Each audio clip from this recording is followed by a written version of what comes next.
बोलो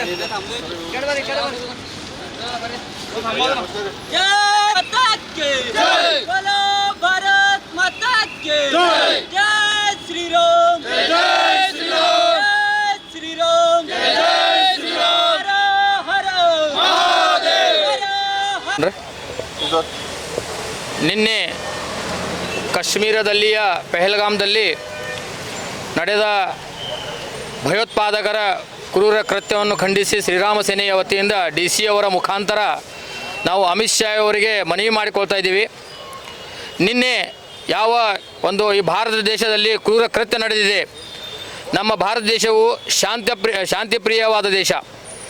ಎಲ್ಲಿಂದ ಕಾಶ್ಮೀರದಲ್ಲಿ ಈ ಭಾರತದ ಕಾನೂನು ಕಾಯ್ದೆ ವ್ಯವಸ್ಥೆ ನಡೀತಾ ಇದೆ, ಆ ಸಮಯದಿಂದನೇ ಕೆಲವು ಹುನ್ನಾರಗಳು ನಡೀತಾ ಬಂದಿದ್ದವು. ಆದರೂ ಸಹ ಈಗ ತಿಳಿದು ಈ ಭಾರತದಲ್ಲಿಯ ಹಿಂದೂಗಳಿಗೆ ಒಂದು ಭಯ ಹುಟ್ಟಿಸುವಂಥ ಕೃತ್ಯ ನಡೆದಿದೆ.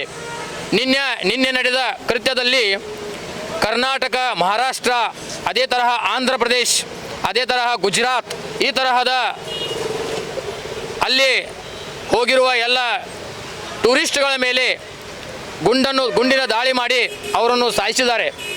ಈ ಗುಂಡಿನ ದಾಳಿ ಇದು ಬರೀ ಟೆರರಿಸ್ಟ್ ಕೃತ್ಯವಲ್ಲ, ಹಿಂದೂಗಳನ್ನು ಭಯ ಹುಟ್ಟಿಸುವಂಥ ಕೃತ್ಯ. ಯಾಕಂದರೆ ಈ ನಡೆದ ಕ್ಷಣದಲ್ಲಿ ಅಲ್ಲಿಯವ ಸ್ಥಾನಿಕರು ಹೇಳುವ ಪ್ರಕಾರ ನೋಡಿದರೆ ಅಲ್ಲಿಯವರಿಗೆ ಹೊಡೆಯುವ ಸಮಯದಲ್ಲಿ, ಗುಂಡು ಹಾಕುವ ಸಮಯದಲ್ಲಿ ನೀವು ಯಾವ ಧರ್ಮದವರಿದ್ದೀರಿ ಎನ್ನುವುದನ್ನು ಪರಿಗಣಿಸಿ ಆದ ನಂತರ ಅವರ ಮೇಲೆ ಗುಂಡನ್ನು ಹಾಕಿದ್ದಾರೆ. ನಿನಗೆ ಕಲಮಾ ಓದಲಿಕ್ಕೆ ಬರ್ತಿದ್ದೀನಂತೂ ಕೇಳಿದ್ದಾರೆ. ಕಲಮಾ ಓದಲಿಕ್ಕೆ ಬರಲ್ಲ ಅಂದ ತಕ್ಷಣವೇ ಅವರಿಗೆ ಗುಂಡು ಹಾಕಿದ್ದಾರೆ.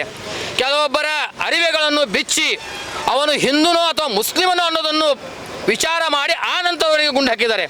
ಈ ತರಹ ಗುಂಡು ಹಾಕುವ ಮಾನಸಿಕತೆ ಇಷ್ಟೇ ಹಿಂದೂಗಳ ಮೇಲೆ ಭಯ ಹುಟ್ಟಿಸಬೇಕು, ಹಿಂದೂಗಳನ್ನು ಕೊಲ್ಲಬೇಕು ಅನ್ನುವ ಒಂದು ನಿಟ್ಟಿನಲ್ಲಿ ಅವರು ನಿನ್ನೆ ಮಾಡಿದ ದೊಡ್ಡ ಒಂದು ಕೃತ್ಯವನ್ನು ಮಾಡಿದ್ದಾರೆ.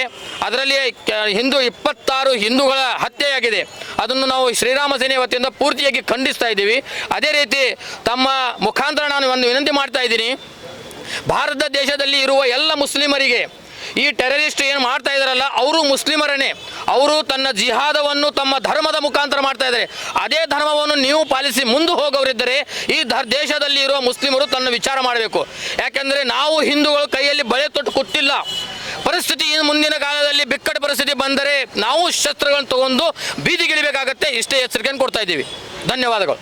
बोलो भारत माता की जय श्री राम, बोलो भारत माता की जय, बोलो भारत माता की जय, वंदे मातरम, वंदे मातरम, देश के गद्दारों को गोली